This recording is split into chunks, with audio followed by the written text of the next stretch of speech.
네, 안녕하세요. 우리 벌써 8주차 온라인 강의를 시작했고, 오늘은 5월 첫째 날 1일이네요. 벌써 여러분 3월, 4월이 지나서 5월 달이 됐어요. 우리가 온라인 계약을 하고 처음 이렇게 수업을 진행할 때는 또 금방 여러분이 학교 올 줄 알았는데 벌써 2주, 3주, 2달이 지나가고 있네요. 그렇죠? 여러분 학교에 얼른 오고 싶죠? 네.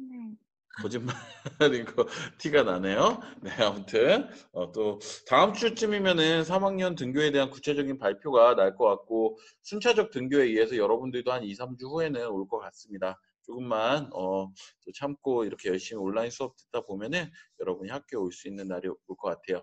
자, 모두 오늘 금요일 수업도 잘 듣고 또 다음 주 또 이렇게 잘 시작해 보도록 합시다. 여러분 오늘이랑 5월 4일은 재량 휴업 아닙니다. 우리 학교는 계속 수업이 있으니까 수업에 참여를 해야 돼요.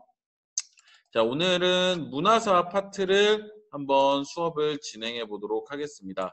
이 문화사 파트를 선생님이 수업을 준비하는 데 있어서 여러 가지 고민을 했어요. 어떤 고민을 했냐면 이 문화사 파트를 여러분들에게 수업을 진행할 때 뭐 시험이나 어쨌든 입시와 관련돼서 내용적인 면만 강조를 해서 가르치다 보면은 굉장히 재미없어요. 근데 우리가 역사에서 문화를 알고 그때 당시에 문화의 뒷이야기를 아는 것만큼 재밌는 소재나 재밌는 이야기는 없거든요. 근데 이게 자꾸 시험 문제랑 겹치다 보니까 단순 암기 형태로 이렇게 가게 되는데 그래서 선생님은 이 문화사 파트를 여러분들에게 좀 의미 있는 활동으로 하기 위해서 이렇게 접목을 시켜봤어요. 첫 번째는 여러분 전공 적합성과 함께 연관을 시켜보려고 하고요. 두 번째는 여러분에게 이제 그 한국사 시간과 미술 시간이 서로 이렇게 조화를 이룰 수 있는 하나의 수업을 또 만들어 보려고 합니다. 그래서 여러분들이 또 어떻게 수업을 진행하고 선생님이 무엇을 구성하려고 하는지 잘 이야기를 들어보면은 여러분이 또 이 부분을 흥미있게 배울 수 있을 것 같아요.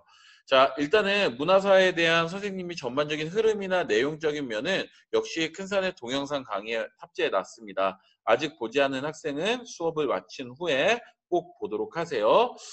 이 부분을 선생님이 수행평가로 진행을 한다라고 했잖아요. 그것을 여러분 전공 적합성과 접목을 하고 그것이 여러분들이 단순히 그냥 학교에서 시키는 활동으로 끝나는 것이 아니라 여러분만의 산출물이 나올 수 있는 과정까지 선생님이 간단히 설명을 하도록 하겠습니다.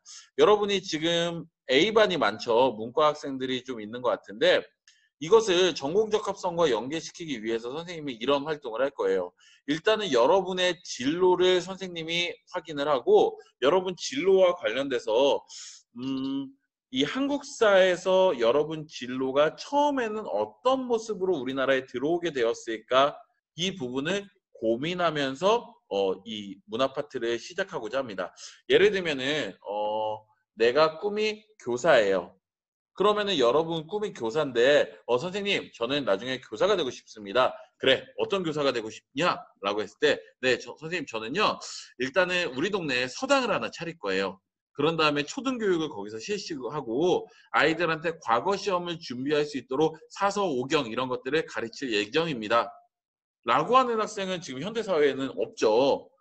여러분은 각각 서양식, 근대식 교육의 모습으로서 선생님 저는 무슨 과목을 하고 싶어요. 어떤 교육 과정에서 특히 뭐 비고츠키라는 사람도 알고 전 삐아제라는 사람도 알고 여러 사람의 교육 목표와 그 교육 활동을 접목시켜서 교육을 하고 싶습니다. 이렇게 구체적으로 얘기할 수 있어요. 그러면은 우리나라의 최초의 서양식 근대적 교육이 언제부터 시작되었을까를 여러분이 오늘 시간을 통해서 아는 거야. 그러면은 보고서 활동을 통해서 내 꿈은 교사인데 한국사 시간에 우리나라 최초의 교육의 서양식 교육의 모습을 알게 되었어. 그래서 그 내용을 듣고 나는 내 활동으로 그 교육이 어떻게 진행이 됐고 어떤 모습으로 어떻게 수용이 됐는가 조사를 하는 보고서를 작성합니다. 근데 여기서 보고서만 작성하면 그냥 여러분이 어떤 산출물이 나오는 것이 아니잖아요.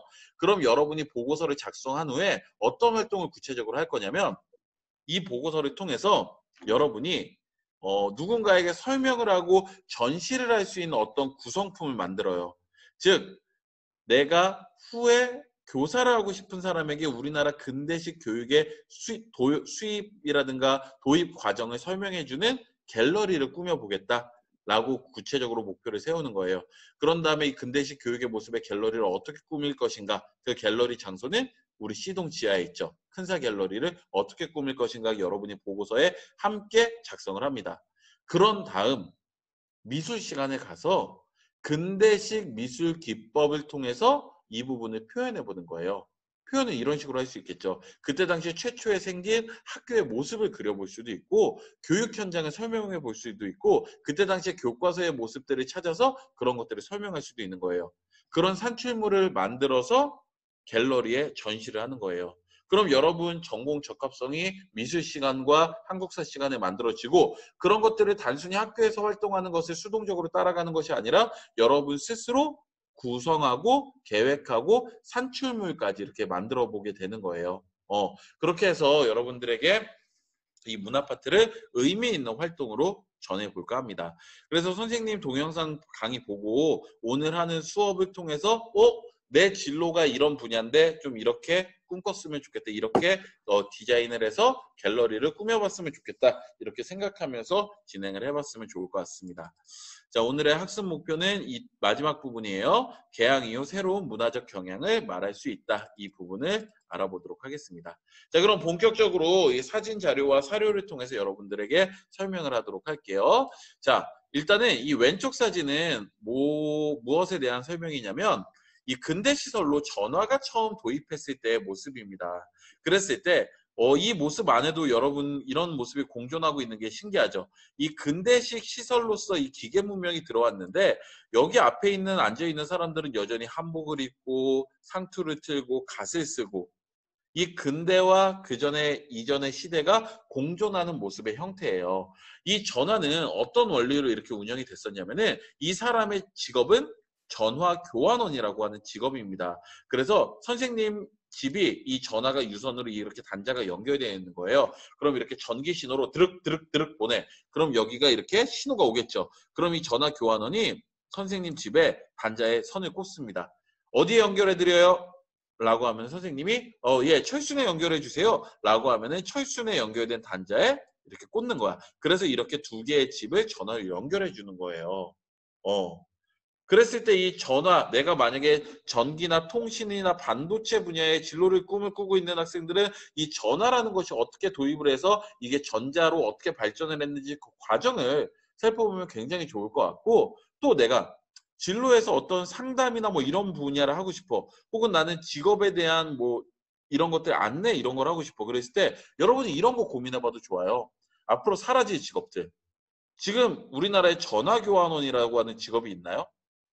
없잖아요. 근데 이때 당시는 어땠을까? 신문물을 받아들이면서 굉장히 새롭게 각광받는 직업으로 성장을 했겠죠.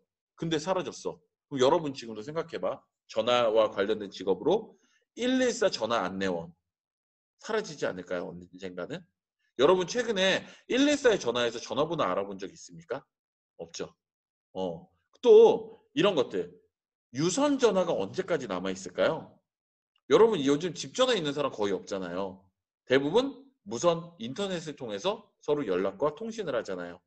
그렇게 우리가 4차 산업혁명을 지나면서 미래 사회가 되면서 새롭게 생겨날 직업과 사라질 직업들을 또 이렇게 기록을 해놓는 것도 재밌는 작업일 것 같아요. 그래서 이런 것들 또 보면 되고 자, 이 건물은 이제 지금 서울대 병원, 서울대학교 병원의 의대에 여러분이 진학하게 됐을 때 또 공부하는 그 장소예요. 그래서 이것이 지금에 어디에 있냐면 서울 종로구 해화동에 있습니다. 그래서 이 서울대학교가 일제강점기에는 경성제국대학이라는 이름으로 있었고 그 전에 대한의원이라 그래서 서양식 의료 제도가 이제 처음 들어와서 이제 이렇게 병원의 모습으로 이 의학을 이렇게 하던 곳이 이곳으로 아직도 남아 있습니다. 그래서 의사를 꿈꾸는 학생들이 우리나라 최초의 서양식 의학, 의료 시설이 어떻게 들어왔을까 이런 것들의 최초를 고민하면서 또 이렇게 보고서를 준비해봐도 좋을 것 같아요. 자, 그 다음 사진 한번 볼게요. 이 왼쪽 사진은 전차와 관련된 사진이에요. 여러분 전차와 기차의 차이는 알고 있죠? 전차는 이렇게 전기를 동력으로 가는 거고 기차는 그때 당시에 증기기관 움직이는 동력이었습니다. 이 전차는 또한 도심에 이렇게 철길을 깔아서 서대문과 청량리 이렇게 도심의 도로를 달리는 형태였고요. 그래서 이런 일도 있었대. 이 전차의 위험성을 잘 모르니까 어린아이들이 전차가 움직이는 게 신기해서 여기에 막 뛰어들고 여기 철길에서 장난치다가 사망하는 사건도 있었다라고 합니다. 그래서 이 격노한 시민들이 막 전차를 불태우고 고종 황제가 직접 그 어린아이의 장례식에 참여하고 이런 에피소드도 있었다라고 하고요. 이 전차는 지금 있어요, 없어요, 우리나라에? 없어요. 사라졌죠. 근데 유럽 국가에서는 전차가 있죠. 트램이라는 모습으로. 그리고 각각의 지방자치단체에서도 이 전차가 지하철을 만들고 철도를 건설하는 것보다는 굉장히 값싼 가격에 만들 수 있거든요. 그래서 이렇게 트램 형태로 전차를 만드는 모습을 또 보여주려고 합니다. 철도나 교통이나 항공이나 이런 쪽으로 내 진로를 꿈꾸고 있는 학생들은 이런 교통의 변화, 교통에 새롭게 생긴 것과 사라진 것들 이런 것들을 또 이 안내해도 좋을 것 같고요. 자, 이 오른쪽 사진은 고종 황제와 이 커피 짜는 모습을 보여주고 있습니다. 선생님 이거를 통해서 여러분들에게 보여줄 거는 이 고종 황제의 모습을 한번 보세요. 우리 왕의 모습인데 한복과 도포를 입은 모습이 아니라 이렇게 서구식 제복주의적 모습을 입고 있는 제국주의적 모습을 옷을 입고 있는 모습을 보여주고 있고 이렇게 단발령 이후에 머리를 짧게 자른 모습도 보여주고 있습니다. 그래서 우리의 옷에 대한 생활 이런 것의 변화 뭐 의상 디자이너라든가 패션 디자인 이런 거 생각하는 사람들도 이런 거 고민하면 좋을 것 같고 그리고 이 왼쪽은 커피 그래서 뭐 식품이나 영양이나 이런 쪽에 생각하는 학생은 우리나라의 서구의 음식들이 어떻게 수입하고 도용되었을까라고 하는 것을 또 연구해 보면 좋을 것 같아요. 이 커피는 우리나라에 처음 들어왔을 때는 가베라고도 불리고 서양에서 들어온 탕약처럼 생겼다 그래서 양탕국이라고도 불렸다라고 합니다. 특히 우리 고종이 고종 황제가 이 커피를 굉장히 좋아해서 궁궐 안에 커피를 마실 수 있는 집무실 같은 것을 따로 만들어서 사용하기도 했다라고 합니다. 그 외에도 뭐 호떡이라든가 오뎅이라든가 이런 것들이 서양식 음식으로 이때 도입이 되었고요. 자, 건축을 꿈꾸고 실내 디자인 이런 거 꿈꾸는 학생들은 이런 것들에 주목을 해보세요. 이 우리나라가 전통 한옥 방식이 아니라 이렇게 서구식 건물이 어떻게 들어왔고 어떤 것들이 만들어졌는지. 그래서 이거는 서대문에 있는 독립문이라고 하는 모습이고 독립협회가 서양의 파리에 있는 개선문의 모양을 본따서 이렇게 만든 문입니다. 서울에 서쪽에 위치하고 있는 문이기 때문에 이 독립문 자리에는 원래 뭐가 있었냐면은 영은문이라고 해서 청나라나 중국 사신이 들어왔을 때 이 영은문을 통과하고 이것을 환영하는 이런 문들이 있었어요. 근데 이 청에 대한 중국에 대한 종주권을 끊기 위해서 그것을 무너뜨리고 이렇게 독립문을 건설했다. 여러분이 알면 되고요. 오른쪽 사진은 덕수궁의 모습입니다. 그래서 궁궐 안에 우리나라의 전통 궁궐의 모습이 있는 반면에 이렇게 서양식 건축물의 모습이 1909년 이후에 함께 공존했다. 역시 여러분이 알고 있으면 좋을 것 같아요. 자, 그리고 다음은 교육 분야에 진출하고 싶은 학생들은 이런 사진을 한번 주목해 보세요. 자, 왼쪽 사진은 이화학당이라고 하는 학교의 모습입니다. 여러분들이 이화학당이라고 하면은 유관순 열사 그리고 또 이화여자고등학교, 이화여대 이런 것들을 함께 이렇게 생각해 볼 수 있을 텐데요. 이것을 통해서 여러분이 고민하고 생각할 수 있는 건 이런 거예요. 여성들이 교육을 받을 수 있는 공간이 생겼다. 이런 것들 생각해 보면 되고 오른쪽도 역시 선교사들이 만든 배제학당이라고 하는 학교입니다. 그래서 우리는 2차 가보개혁을 통해서 교육 입국조서라는 게 반포됐고 과거제가 폐지되고 이렇게 우리가 근대식 교육을 받을 수 있는 밑바탕이 1894년 교육 입국조서 반포를 통해서 실시가 됐다. 그래서 여성들도 초등교육을 받을 수 있는 소학교라든가 교사를 전문적으로 양성하는 사범학교 그리고 외국어학교 이런 것들이 생기게 되었다라는 것을 여러분들이 알고 있으면 돼요.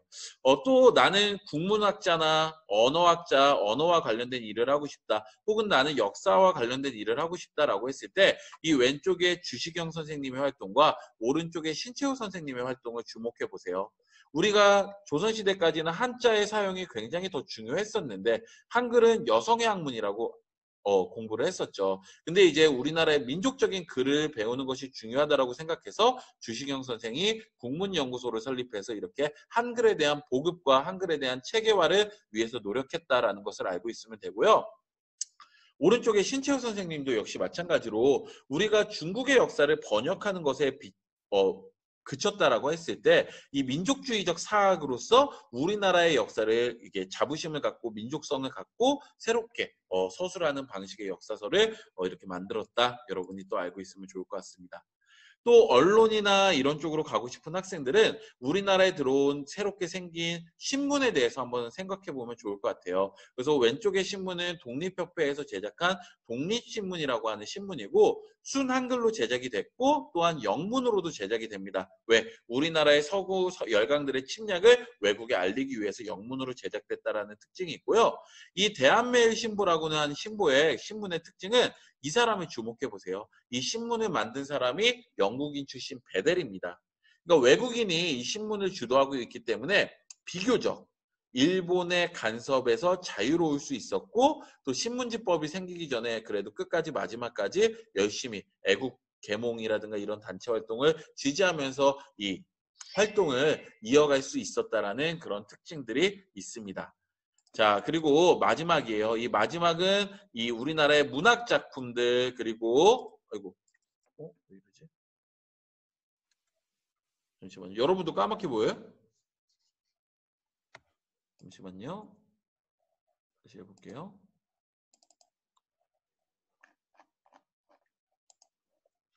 네.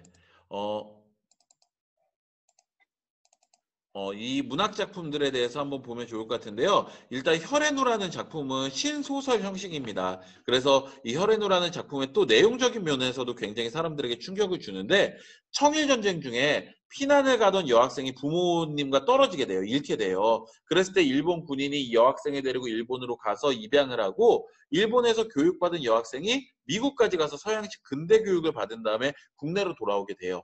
내용적으로 여성이 주도를 해서 우리나라의 문명을 바꾼다라고 하는 이런 충격적인 부분에서 사람들에게 많은 관심을 갖게 되었고 이 금수회의록이라고 하는 이 소설은 금수는 짐승이란 뜻입니다. 그래서 여기에 보듯이 사람들이 양복을 입고 사람의 목장을 하고 있지만 머리는 어때요? 새, 양, 소, 개, 뭐 독수리 이런 것처럼 짐승이란 뜻이에요.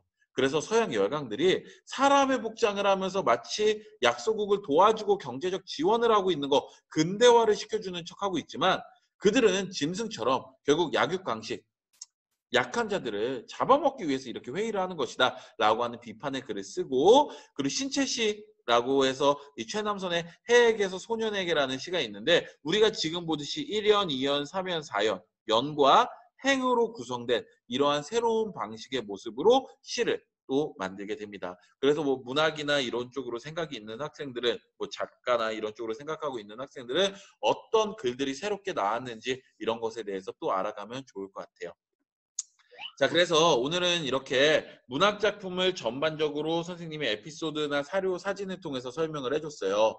여러분은 여러분의 진로와 관련돼서 또 새롭게 여러분이 하고 싶은 것들이 우리나라 최초에 어떻게 들어왔고 어떤 모습으로 수용이 됐는지 그것에 대해서 여러분이 조금 연구를 하고 고민을 하면 좋을 것 같습니다.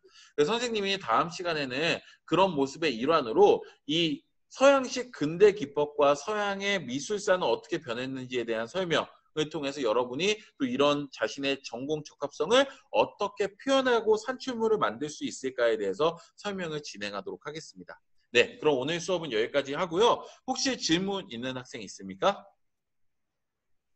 없나요? 그러면 선생님이 주말에 올려놓은 수업 동영상 잘 보고 다음 주 금요일날 또 이렇게 만나도록 합시다. 네, 그러면은 오늘도 고생했고 안녕히 가세요. 늦게 들어온 학생 없으니까 예, 모두 나가도 좋습니다. 안녕히 계세요. 네.